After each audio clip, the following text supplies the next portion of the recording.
मैं दिल्ली में था, आज जा रहा हूँ बैक टू पवेलियन मुंबई और आज के बाद लाइन लगाऊंगा वीडियोस की। आज ये वीडियो सोशल मीडिया पर बहुत तेजी से वायरल हो रहा है। बताया जा रहा है कि विशाल सिंह फाइनली रिप्लाई देने जा रहे हैं, क्योंकि ये कोई यूट्यूबर टाइप है, ब्लॉगर, जो कि खेसारी लाल यादव के सपोर्ट में बहुत वीडियो बना रहा है। बता रहा है कि विशाल सिंह जी मेरे डर के वजह से नहीं आ रहा है, वरना जिस दिन जिम आ गया उस दिन तो फिर दिक्कत हो जाएगा। और तमाम तरीके का बात पवन सिंह की टीम विशाल सिंह को स्पेशल टारगेट करते हुए कर रहा है, बाकी पवन सिंह के यूट्यूबर्स को भी कर रहा है। बहुत लोगों को लग रहा है यार विशाल सिंह जवाब क्यों नहीं दे रहा है, क्योंकि उसके द्वारा चीज़ें लिमिट क्रॉस हो चुकी है। तो किसी ने ये शुरू जो वीडियो में मैंने चलाया क्लिप, उसको चलाकर बता रहा है कि विशाल सिंह पहुंच रहा है दिल्ली से मुंबई उसको जवाब देने के लिए।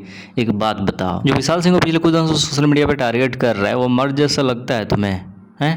फिर क्यों जवाब देगा विशाल सिंह? और जो विशाल का क्लिप चलाकर तुम लोग दिखा रहे हो कि चल रहा है उसको जवाब देना, उसकी रियलिटी ये है। पता है आप सब लोग इंतजार कर रहे हैं कि रोस्टिंग वीडियोस कब आएगी।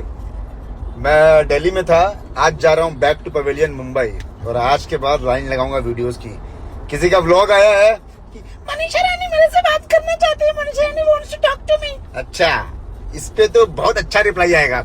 ये थी पूरी वीडियो और पूरी वीडियो की सच्चाई। किसी बिग बॉस से रिलेटेड बातें हो रही है या भोजपुरी इंडस्ट्री से नहीं। बाकी की और ऐसे अपडेट्स के लिए चैनल को सब्सक्राइब करें। मिलते हैं नए वीडियो के साथ।